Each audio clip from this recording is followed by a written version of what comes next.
Hello dear student, welcome back to my channel. It's me Poonam Aswal. तो आज हम chapter करेंगे मैग्नेटिक इफेक्ट्स ऑफ करंट के, जो कि पार्ट 1 है। ये फुल एनसीईआरटी इंटेक्स एक्सरसाइज है जो मैं पार्ट वाइज बना रही हूँ क्योंकि चैप्टर थोड़ा लेंदी है। तो ये पार्ट 1 पार्ट 2 में आएगा। कौन सा? Full NCERT Intex exercise. तो चलिए देखते हैं इसका क्वेश्चन नंबर 1 क्या है। क्वेश्चन 1 में पूछा गया है which of the following correctly describe the magnetic field near a long straight wires. Magnetic field किस प्रकार बन रही है वो हमें बताना है। तो इसके ऑप्शन है the field consist of straight line perpendicular, option B है the field consist of a straight lines parallel to the wires, option C है the field consist of a radical lines originating from the wires, या option D the field consist of concentrating circle centered on the wire.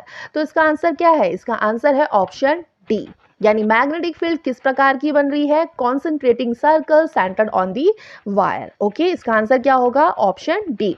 Okay, अब बढ़ते हैं हम question number 2 में, जिसमें पूछा गया है the phenomenon of electromagnetic induction. Electromagnetic induction का फिनोमिनन वो किस के ऊपर बेसिस है, हमें ये बताना है। तो ऑप्शन हमें 4 दे रखे हैं। वो क्या है?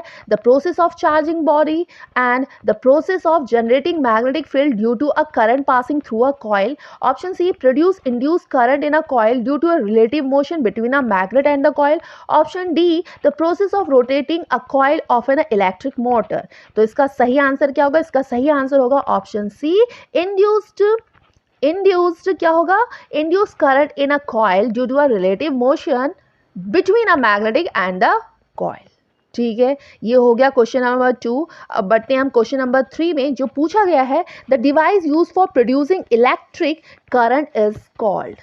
वो डिवाइस जो इलेक्ट्रिक करंट को प्रोड्यूस करता है उसको हम क्या कहते हैं? तो ऑप्शन है जनरेटर, ऑप्शन बी है गैल्वेनोमीटर, ऑप्शन सी है एमीमीटर, ऑप्शन डी है मोटर। तो इसका आंसर क्या होगा? इसका ऑप्शन होगा ऑप्शन ए, यानी जनरेटर। ओके, अब बढ़ते हैं हम क्वेश्चन नंबर 4 में। वो है the essential difference N AC generator and a DC generator is that. AC generator और डीसी जनरेटर में क्या डिफरेंस होता है, हमें ये बताना है। ऑप्शन ए है AC generator has an electromagnet while a DC generator has a permanent magnet. Option B है DC generator will generate a higher voltage. Option C है AC generator will generate a higher voltage. Option D है AC generator has slip rings while the DC generator has a commutator.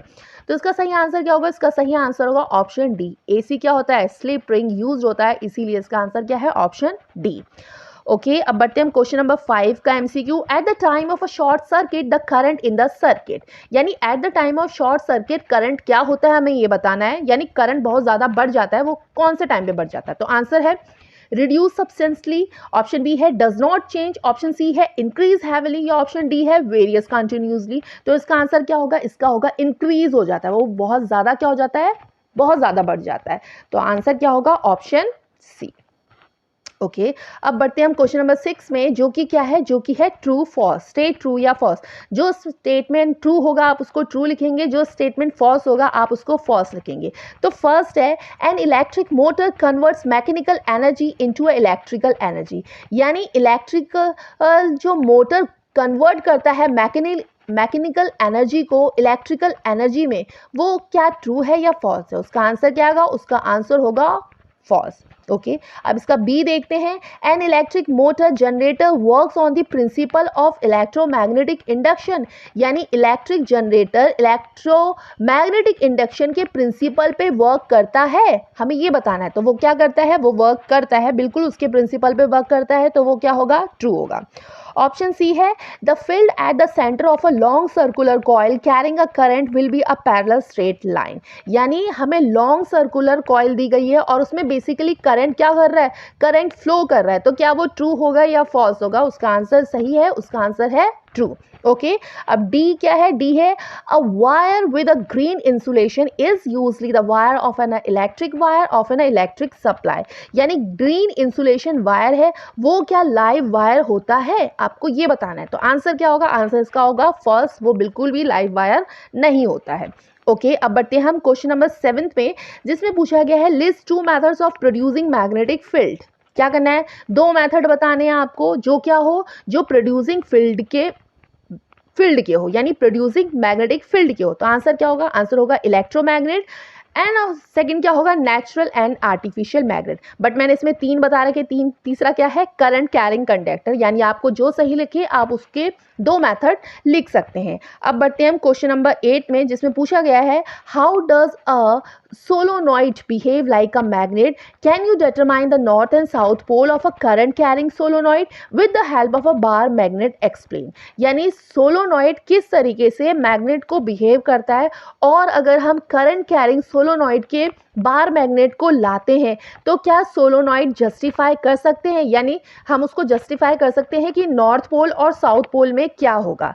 तो answer है a solenoid is a long coil of a insulated copper wire around it when a current flows through it a magnetic lines are produce arounding solenoid. The magnetic field which solenoid produce is a similar to that of a bar magnet. अगर इसका answer की बात करूँ ना, तो suppose हमारे पास iron की एक स्लैब बनी हुई है, अभी मैं पिक्चर में दिखाती हूँ क्या बनी है, आयरन की स्लैब बनी है और उसमें कॉपर की वायर की क्या हो रखी है, कॉपर की वायर की बाउंडिंग हो रखी है। और यहाँ पे हमने क्या करा है, यहाँ पे हमने 2 बैटरी को चार्ज कर दिया, 2 बैटरी हमने प्रोवाइड कर दिया। जैसे ही सोलोनॉइड में हम करंट प्रोड्यूस करेंगे तो मैग्नेटिक लाइंस क्या होगी, प्रोड्यूस हो जाएगी। तो जो भी मैग्नेटिक फील्ड लाइंस होती है वो सोलोनॉइड होता है, और वो बेसिकली क्या होता है, बेसिकली बार मैग्नेट के तरीके से वो क्या करता है, करंट को प्रोड्यूस करता है। ठीक है, तो सोलोनॉइड एक मैग्नेटिक की तरह क्या कर रहा है, बिहेव करता है। और अगर अभी हम इसी क्वेश्चन में दूसरा जो क्वेश्चन पूछा था उसका आंसर देखे थे, दूसरे क्वेश्चन में हमें बार मैग्नेट को सोलोनॉइड पोल से क्या करना है, टच कराएंगे। तो साउथ पोल और सोलोनॉइड पोल से टच हुआ है तो उसका अट्रैक्शन होगा, और इसी तरीके से हमने नेगेटिव लिया था तो साउथ पोल क्या करेगा, रिपल कर देगा। और बेसिकली अगर ये साउथ पोल है तो ये नॉर्थ पोल हो जाएगा, और यहाँ अगर नॉर्थ पोल है तो वो साउथ पोल हो जाएगा। ठीक है, इसको सही से एक पिक्चर और बता देती हूँ मैं आपको, वो कैसे होगा, यहाँ पे है, ये ऐसे बनेगा, यहाँ होगा नॉर्थ पोल, ये होगा साउथ पोल। ठीक है, और इस तरफ भी क्या होगा, इस तरफ होगा साउथ पोल और इस तरफ होगा नॉर्थ पोल।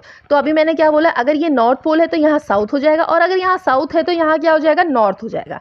ठीक है, ये था क्वेश्चन नंबर 8 का आंसर। अब बढ़ते हैं हम क्वेश्चन नंबर 9 में। When is the force experience by a current carrying conductor placed in a magnetic field is the largest. Force है वो करंट मैग्नेटिक फील्ड और कंडक्टर पर लार्जेस्ट होगा, कब होगा, कैसे होगा, हमें वो बताना है। तो आंसर है when the direction of the current to the direction of a magnetic field then the force is the largest. ठीक है, तो इसको मैं एक अच्छी तरीके से एक ड्रॉ करके बताती हूँ, तो आप उसको प्लीज़ कर देना। सपोज ये हमारी क्या है, ये हमारी करंट है, और ये हमारी क्या है, ये हमारी मैग्नेटिक फील्ड्स है। ठीक है, बस हमें एक रूल पता होना चाहिए इसमें, और वो रूल क्या है, वो रूल है F equal to q v B sine theta. ठीक है, मतलब साइन थीटा की मैक्सिमम वैल्यू क्या होती है, साइन 9 डिग्री होती है, और 9 डिग्री का क्या होता है, 1 होता है। तो जब भी मैग्नेटिक फील्ड करंट के परपेंडिकुलर होगा तो हमारा क्या होगा, हमारा फोर्स लार्जेस्ट होगा। तो ये था क्वेश्चन नंबर 9 का आंसर। अब बढ़ते हैं हम क्वेश्चन नंबर 10 में, जो कि ये एनसीईआरटी जो इंटेक्स एक्सरसाइज है उसका लास्ट क्वेश्चन है, बट ये पार्ट वाइज बनेगा, तो आगे क्वेश्चन नंबर 11 भी है, आप उसको भी देखना पार्ट 2 वीडियो में। तो क्वेश्चन नंबर 10 में देखते हैं, you are sitting in a chamber with your back to one wall, an electron beam moving horizontally from back wall towards the front wall is deflected by a strong magnetic field to your right side, what is the direction of a magnetic field. यानी suppose आप ऐसे बैठे हैं कि आपका जो back का हिस्सा है, यानी आपकी जो पीठ का हिस्सा, पीठ का जो पोर्शन है वो वॉल पे, यानी दीवार पे, और आपका फ्रंट है वो वॉल के फ्रंट को रिप्रेजेंट कर रहा है, यानी आगे की जो वॉल है उसको रिप्रेजेंट कर रहा है। तो क्वेश्चन में ये है कि जो इलेक्ट्रॉनिक बीम है वो बैक वॉल के मूव करके फ्रंट वॉल की तरफ मूव कर रही है। तो हमें ये पता करना है कि अगर इलेक्ट्रॉन राइट साइड की तरफ मूव कर रहा है तो ये करंट की डायरेक्शन बेसिकली लेफ्ट साइड होगी। तो क्वेश्चन में ये है कि ये डिफ्लेक्ट कर रहा है, तो सपोज करें कि अगर हमारे करंट का डायरेक्शन लेफ्ट है और ये डिफ्लेक्ट कर रहा है, तो हमें ये बताना है कि मैग्नेटिक फील्ड का डायरेक्शन क्या होगा, हमें ये बताना है। तो पहले आंसर पढ़ लेते हैं। Here the electron beam is moving from our back wall to the front wall, so the direction of current will be in the opposite direction from front wall towards back wall or towards us. The direction of a deflection or या force is towards our right side. तो as we know क्या होता है, we know the first direction of current in from front toward us, second, direction of a force is toward our right, यानी let us now the forefinger or middle finger and thumb of our left hand and right angles to one another. We know adjust the hand in such a way that our center finger points toward us and thumb point towards right side. Now if we look at our forefinger, it will be a pointing vertically downwards, since the direction of a forefinger gives the direction of a magnetic field, therefore the magnetic field is a vertically downward direction. तो अगर मैं बात करूं तो हम ना Fleming left hand rule लगा सकते हैं। आपने अपनी एनसीईआरटी की बुक में पढ़ा होगा, कौन सा rule? Fleming left hand rule लगा सकते हैं और उससे पता कर सकते हैं कि मैग्नेटिक फील्ड का डायरेक्शन क्या होगा। जैसे कि हम हम अगर फ्लेमिंग लेफ्ट हैंड रूल को बता रहे हैं तो क्या होता है कि जो हमारी फर्स्ट फिंगर होती है वो क्या होता है, हमारी मैग्नेटिक फील्ड का डायरेक्शन पता कर रहा है, और हमारी जो सेकंड फिंगर होती है वो करंट के डायरेक्शन को रिप्रेजेंट करती है, और जो हमारा थंब होता है वो फोर्स को रिप्रेजेंट कर रहा है। तो बेसिकली जो फोर्स है वो हमारे सामने की ओर लग रहा है और करंट हमारा लेफ्ट डायरेक्शन में जा रहा है, और basically magnetic field invert direction में जा रहा है। तो ठीक है, ये था क्वेश्चन नंबर 10 का आंसर। तो आई होप आपको समझ में आया होगा, तो प्लीज़ समझ में आया होगा तो इसे लाइक करिए, शेयर करिए, और अगर आप चैनल पे न्यू हो तो चैनल को सब्सक्राइब भी करिए। तो फिर आज के लिए थैंक यू।